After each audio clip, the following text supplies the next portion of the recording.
Hello শিক্ষার্থী বন্ধুরা, আসসালামু আসসালামু আলাইকুম। বিজ্ঞ আইনজীবী বন্ধুগণ, আজকে আমি আপনাদের বলবো বুক রেফারেন্স সম্পর্কে। এখন বুক রিকমেন্ডেশনটা হলো এরকমের যে আপনার কি রকমের বোঝার ক্ষমতা আছে, আপনি কেউ বাংলা বুঝেন কি রকম, ইংলিশ বুঝেন কি রকম, সেটা আপনি জানেন। তো যদি এরকমের হয় যে আপনারা বাংলা বুঝেন আহ, এবং কি কোনো আমি বলতে চাচ্ছি যে ইংলিশের যে আপনি ট্রান্সলেট বুঝেন, বাংলা বুঝেন, মনে করেন আপনি কোনো একটা ড্রাফটিং বা ইংলিশ লেখা আছে, আপনি এটা বাংলা বুঝতে পারেন, অর্থ বুঝতে পারেন।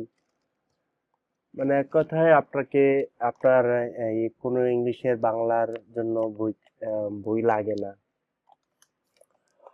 অনেক অনেক বইতে পাবেন আপনি এরকমের যে ইংলিশ ড্রাফটিং এর, হাইকোর্টের ইংলিশ ড্রাফটিং এর সাথেও আপনার বাংলা একটা ড্রাফটিং থাকে, ঠিক আছে। আবার অনেক বইতে আপনি ইংলিশ ড্রাফটিং সাথে বাংলাটা পাবেন না। যেরকমের এই যে আইন পাঠ, high court written exam and drafting, high court বিভাগে আইনজীবী হিসেবে প্র্যাকটিস করার অনুমতি পরীক্ষার বই।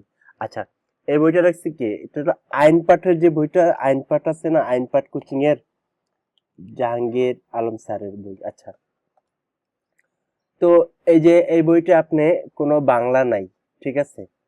তো আপনি সম্পূর্ণ ইংলিশ বই।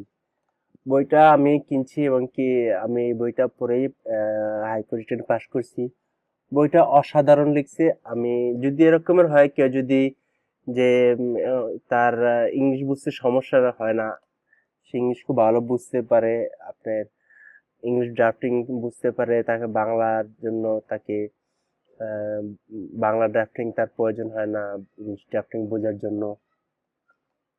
যদি এরকমের হয় তাহলে সে নির্দ্বিধায় এই আইনপার বইটা কিনতে পারে, কারণ এই বইটা আপনি আহ অন্যান্য অনেক কিছু আছে যেরকমের আপনার কোশ্চেনের প্যাটার্ন কিরকমের, কিভাবে বুঝতে পারবেন।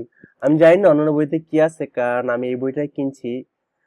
আপনারা যদি আমার রেকমেন্ডেশন যে আইন পাঠ যদি আপনারা ইংলিশ বুঝেন তাহলে আপনি কিনতে পারেন। অন্যান্য অনেক বই আছে যেরকমের আইন ইয়ে আছে, ওয়াজিদ ভাইয়ের আছে, ইয়ামিকা স্লো একাডেমির, আরো অন্যান্য বই আছে। আপনারা অনেকগুলো বই দেখবেন, দুই তিনটা একটা লাইব্রেরিতে যাবেন, দুই তিনটা হাইকোর্টের রিটেন বই দেখবেন, যদি আপনার যেটা পছন্দ হয় আপনি কিনবেন, ঠিক আছে। অসংখ্য ধন্যবাদ বিজ্ঞ আইনজীবী বন্ধুগণ, আসসালামু আলাইকুম।